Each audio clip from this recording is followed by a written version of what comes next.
guys, ngayon punta tayo sa monasteryo. Lakad tayo, tabi tayo sa kalye.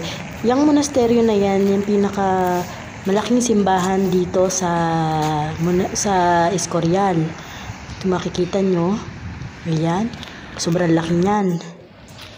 Tapos to, dahil nag-i-snow dito kasi bundok area siya, kaya makikita nyo may mga snow.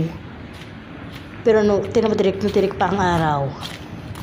Sige, lapitan natin yung yung monasteryo.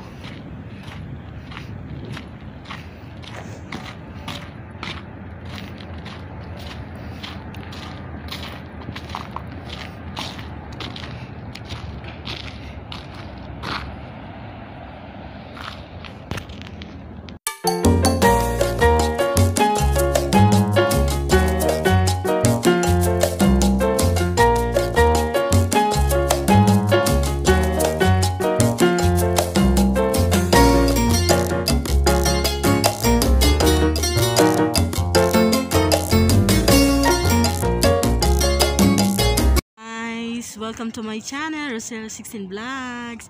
Andito ako ngayon sa El Escorial, Madrid, Spain. Papuntang bundok na to. Nandito tayo ngayon sa monasteryo, isa sa tourist spot ng Escorial. Ayan, nakita nyo? Yan yung pinakamalaking monasteryo dito sa Escorial, kung saan dinarayo ng mga turista. Yan. Lalakad tayo. Dahil winter ngayon, medyo pag minsan umulan ng snow dito kasi papuntang bundok, kaya makikita nyo, ayan, yung mga puti, snow yan sa paligid. Malamig dito ngayon. Ayan. More facts about dito sa monasteryo, dito sa Escorial is, yung monasteryo na yan, dyan nakalibing ang mga hari at reyna ng Espanya. Tapos, isa sa pinakamalaking church dito, hindi pa ako nakapasok sa loob, pero sabi nila maganda daw yan. Nasa basement yung libingan ng mga hari at saka reyna. Ayan, nakikita nyo? Ayan, sobrang laki niyan. Tapos makikita nyo sa paligid, ayan, may mga snow. Ngayon hindi siya umulan ng snow, pero nung nakarang araw umulan siya ng snow, kaya may mga natitira pa ng snow. Hindi siya natutunaw agad kasi nga malamig dito. Ayan o, itutur ko kayo. Lakad tayo. Ayan o.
Dito sa Escorial, dito matatagpuan yung mga lumang bahay.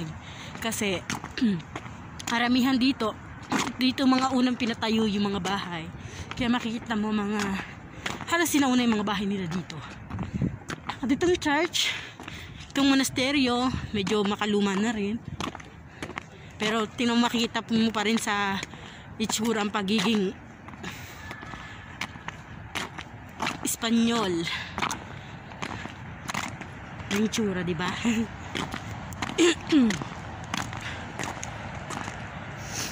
Ayan. Masarap sana maglaro dito kung mahanap ka ng snow. Look, twink. Thanky. Birumus. Anong oras na ngayon dito? Alas 4 na pero tirik na tirik pa rin ang araw. Tingnan mo. Oh my God, ang sakit sa mata. Yeah. At matatagpuan dito sa paligid ng monasteryo. Usually maraming mga nakapaligid dito, mga kainan.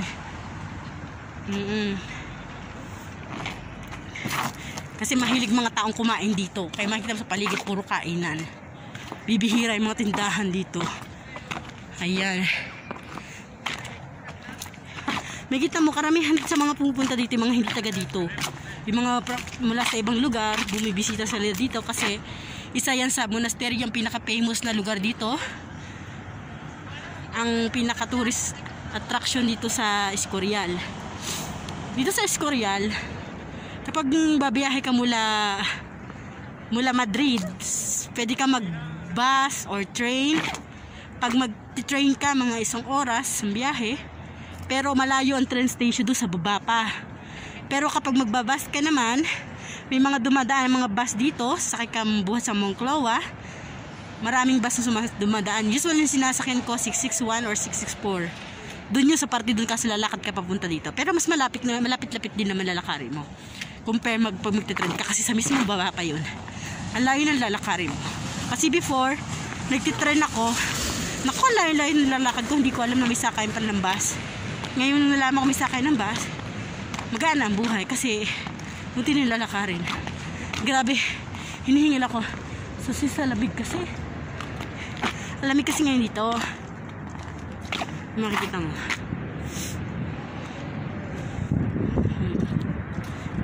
Kakunti nakikita kong gwapo.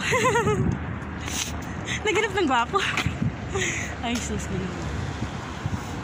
Kasi ngayon dito, 3 Kings, holiday ngayon dito sa Spain. Usually, kapag 3 Kings, yung mga pamilya dito nagbibigayan ng mga regalo. Ngayon pa lang sila nagbibigay ng mga regalo. Tapos nag-celebrate sila, kumakain sila sabay-sabay, bibigay ng regalo, ganyan. Yung mga amo kasi, pumunta ng Madrid. Doon sila mag-celebrate. Kasi naghihintay ako, walang binigay na regalo. Wala akong natanggap na regalo. Ang saklap, diba? Pero okay lang yun. At least, importante. Mababait ang aking mga amo, diba? Ayan.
Akala mo nila.